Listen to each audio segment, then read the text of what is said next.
Saƙon mai magana da yawun rundunar sojin ƙasar Iran ga ƙasar Amurka shine, sakamakon yaƙi fa ba ana samun shi bane a kafar Twitter ko sauran kafafen sada zumunta, ana samun shi ne a filin daga. A don haka sakamakon wannan yaƙi ya nuna ƙasar Amurka da ƙasar Isra'ila ne ke faɗuwa warwas. A don haka wannan yaƙi da suka yi masa laƙabi da Operation Epic Fury ba wannan suna ya kamata su sa masa ba, ya kamata a ce sun sa masa suna Operation Epic Fear ne. Wannan shine saƙo ga sojojin Amurka da kuma sojojin ƙasar Isra'ila. Labari na biyu wanda ba za ku taɓa samun shi a wata kafar sada zumunta ba, sakamakon mutanen dukkan wata nasara ita suke bayyanawa, amma dukkan wata faɗuwa ɓoye wata ake yi, kuma a sanya dokoki da gargaɗin cewa ba a isa a wallafa ta ba, duk da ma cewa mafi akasarin gidajen jaridu na duniya manya-manya da suke watsa labarai already nasu ne, shi yasa wasu abubuwan ba za ku rinka ganin su ba. Sababbin makaman da ƙasar Iran ta harba, wato Khorramshahr da Sajil, sun yi wata mummunar barna a birnin Tel Aviv a Ben Gurion Airport, wanda waɗannan makamai suka yi nasarar a lalata jirage 73. Waɗannan makamai guda biyu sun yi nasarar lalata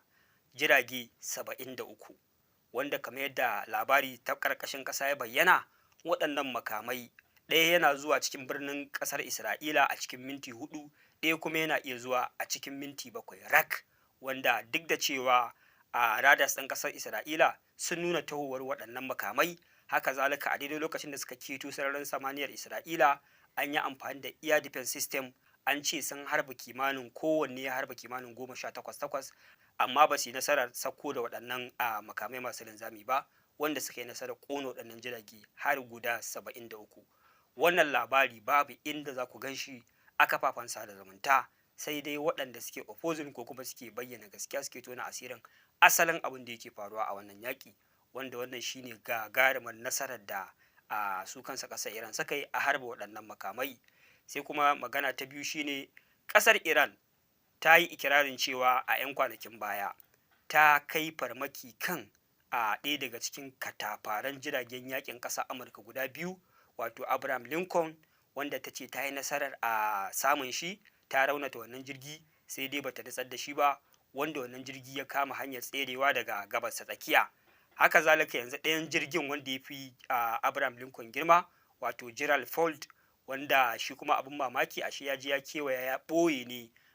a ɗaya daga cikin port ɗin da suke ƙasar Saudiya, wanda daga nan ne yake ba da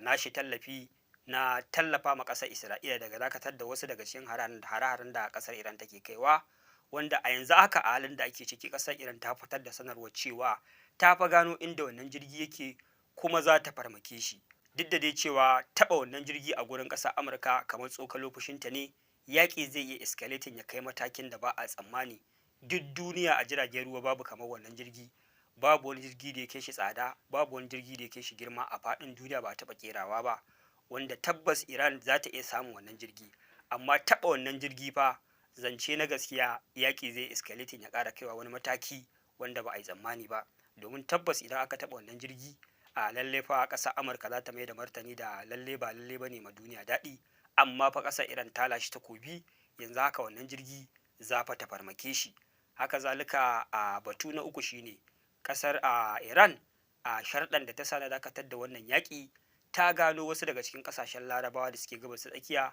da suke cin amanarta, wato ma'ana bakinsa ɗaya da ƙasar Amurka, kansa a haɗe yake, tafiya suke keke da keke, kusan wannan yaƙi ma an shirya shi ne tare da su don a yi nasara a kansu, wanda abin mamaki shine ƙasar Turki, wanda ƙasar Turki tana ɗaya daga cikin ashe waɗanda suke bawa ƙasar Amerika wasu bayanan sirri game da ƙasar Iran, ake farmakarta, wanda a yanzu haka ƙasar Iran ta ce a dokokin da ta sa na a dakatar da wannan yaƙi fa, har da lallai ilalla sai ilahirin a ƙasashen da ke gabas tsakiya sun kori dukkan wani sansanin ƙasar Amurka da yake wannan yanki, shine kawai yankin zai zauna lafiya, shine su ma za ta basa su zauna lafiya. Amma idan ba haka aka yi ba fa, babu wata gaba ko ta kafa da take nuna cewa a gabas tsakiya ta ci gaba da zama lafiya muddin akwai sansanin sojojin ƙasar Amurka. Haka zalika a ƙarin bayanin da ta yi shine, a bayanan sirrin da suke ci gaba da bawa ƙasar Amurka, ana kai hare-hare a cikin ƙasar Iran, ana yi mata ɓanna, to fa lallai idan ba a dakatar da hakan ba, yaƙin zai escalating ya kai wani mataki da beyond control, wato dukkan wata ɓanna da aka yi ma ƙasar Iran to fa ilahirin waɗannan ƙasashe na gabas tsakiya sai sun girbi abin da suka shuka, kuma sai an musu ɓanna kwatankwacin ta kuma sama da haka. Wanda lallai ilalla wannan wata gaba ce mai muhimmanci, gaba ce da ya kamata su kansa ƙasashen larabawa nan su dawo cikin hankalinsu, su yi abu mai yiwuwa gurin dakatar da wannan yaƙi da kuma tseratar da al'ummarsu da dukiyoyinsu, domin idan ba haka ba lallai ilalla wannan yaƙi zai iya ƙara nisan da ba a san ranar tsayawar shi ba, wanda abu ne zai cutar da al'ummar musulmi, kuma zai cutar da gabas ta tsakiya gabaki ɗaya. Kasancewa ita ƙasar Amurka base kawai gare ta, sai kuma ƙasar Isra'ila kaɗai da ta rage mata a wannan yanki. Su kuma ilahirin sauran ƙasashen larabawa dukiyarsu ce a wurin, ƙasashensu ne, al'ummarsu ce. Wannan shine zance na gaskiya. Ita ko ƙasar Isra'ila a halin da ake ciki yanzu, ina tabbatar muku da cewa fa tuntuni ta fara nadama afkawa cikin wannan yaƙi da rashin sanin sakamakon da zai biyo baya, domin yanzu haka babban birnin ƙasar Isra'ila bambancin shi da Gaza ɗan kaɗan ne, saboda tsabar rushe-rushen da ƙasar Iran ke ci gaba da yi. Wannan shine kaɗan daga cikin abubuwan da suke faruwa a gabas tsakiya. ‘Yan uwana 'yan Najeriya, yau na dawo gare ku. Abubuwa suna ta faruwa da mu, musamman mu musulman da muke yankin arewacin Najeriya. Ana ta hallaka mutane. Yau wani labari mara daɗi da aka tashi da shi musamman daga jiya zuwa yau shine yadda 'yan ƙungiyar Baboko suka je suka dasa bamabamai har guda 3, suka kashe mutane 23, sannan suka raunata 145 ta hanyar dasa musu bom ana azumin wata Ramadana, wanda waɗannan mutane suna ikirarin su musulmai ne. Wato jama'a, ni na daina ganin laifin wani ɗan bindiga ko laifin wani ɗan ƙungiyar Baboko ko ɗan Ansaru ko ɗan ƙungiyar ISIS ko ɗan ISWAP. Yanzu na koma ganin laifin kacokan al'ummar arewacin Najeriya. Jama'a, al'ummar arewacin Najeriya mun zama al'umma mara ma'ana, mara kishi, mara damuwa da kansu, wanda dukkan wata musiba ma da kuɗinmu da hannunmu muke zuwa mu siyo ta. Shawara ƙwaya ɗaya tallin tal zan ba al'ummar yankin nan.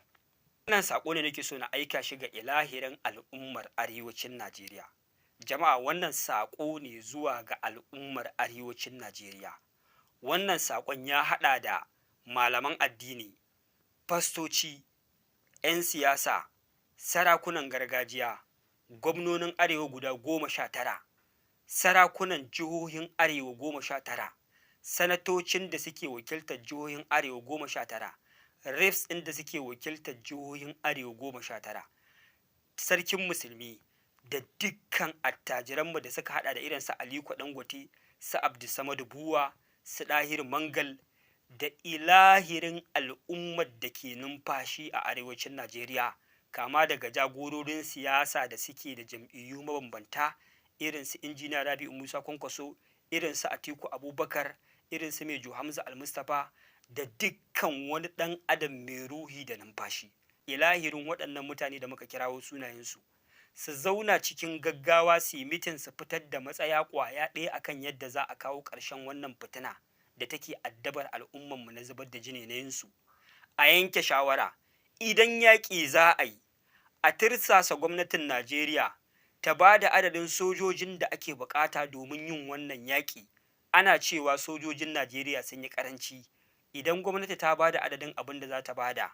a nemi volunteers daga cikin matasa a arewacin Najeriya waɗanda za su taimaki jami'an tsaro gurin yin wannan yaƙi. Ina da tabbaci idan aka ce ana buƙatar matasa miliyan 1 da za su taimaki jami'an tsaro, sai an samu miliyan 2 a wannan yanki da wannan abu yake ɓata musu da yake damun su, kuma a shirye suke su taimaka ma jami'an tsaro a kawo ƙarshen waɗannan ƙungiyoyi da suke damun a arewacin al'ummar Najeriya. Ana zubar da jini. Ma'ana ba ina nufin a tsaya a yi faɗa da 'yan bindiga kaɗai da suke garkuwa suke satan mutane suna karkashe su ba. Ina magana ne akan duk wata ƙungiya ta ta'addanci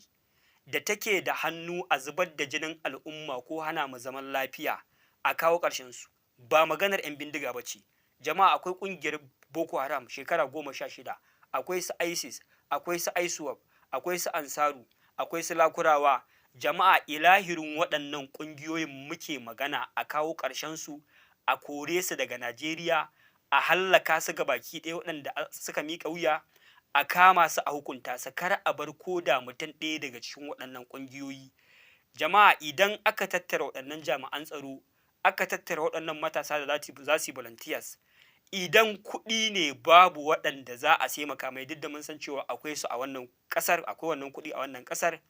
Jama'a a buɗe gidauniya, attajirai daga magarin al'umma za su iya tara ninkin adadin kuɗin da ake buƙata domin a sai makaman da za a yaƙi waɗannan ƙungiyoyi, wanda idan aka tara waɗannan kuɗaɗe aka tanaji waɗannan makamai aka tanaji waɗannan jami'an tsaro da matasa shine gwamnatin Najeriya kamar yadda a lokacin coronavirus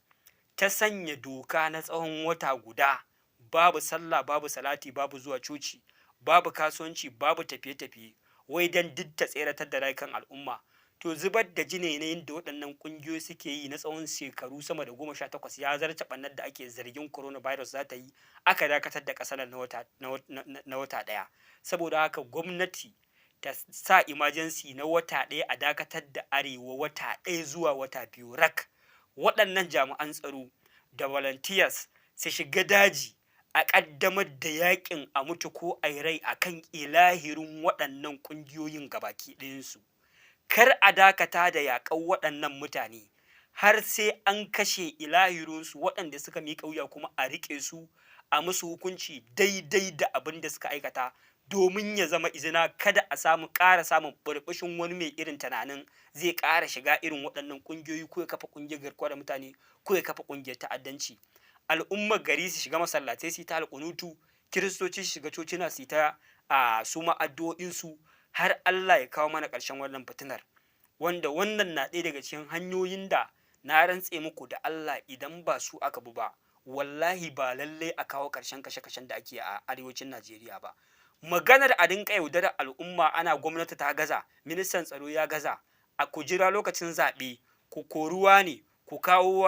wane ne idan aka zaɓe shi zai kawo ƙarshen wannan fitina. Billahi lazi la ilaha illa huwa, wannan rainin hankali ne. Wannan al'amari an yi shi ya fi shekara da shekaru muna canza gwamnati babu abin da baka gani. To yanzu ba ruwanmu da wata gwamnati ce take kai, babu ruwanmu da wace gwamnati ce za ta zo. Yanzu ne al'umma ya kamata su tashi tsaye su yi wani yunƙuri da za su kawo ƙarshen zubar da jinin da ake yi a yankinsu. Kuma ni a tawa shawarar, ni Abu Nusaiba, ni a tawa shawarar wannan ce hanya ɗaya tilo da nake ganin idan da za a bi ta, ina muku rantsuwa da Allah matsalar rashin tsaro ta ƙare, sannan barazanar da muke fuskanta na cewa ƙasa Amurka ko Isra'ila wai su go su taimake mu daga ƙarshe su zo su haddasa fitinar da za a zo mu rasa ma inda za mu jefa rayuwarmu. Na rantse muku da Allah wannan hanya ce kaɗai za mu ceci rayuwarmu. Idan kunne ya ji gangar jiki ya tsira, Allah Ubangiji ya ba mu sa'a kawo ƙarshen wannan fitina. Idan shawarwarin da muka bada sun yi maka daidai da irin tunaninka, ka ƙara musu nisa kai sharing zuwa ga 'yan uwa al'umma musulmi har saƙon ya kai kunnuwan waɗanda ya kamata a ce ya kai. Wassalamu alaikum wa rahmatullahi ta'ala wa barakatuh.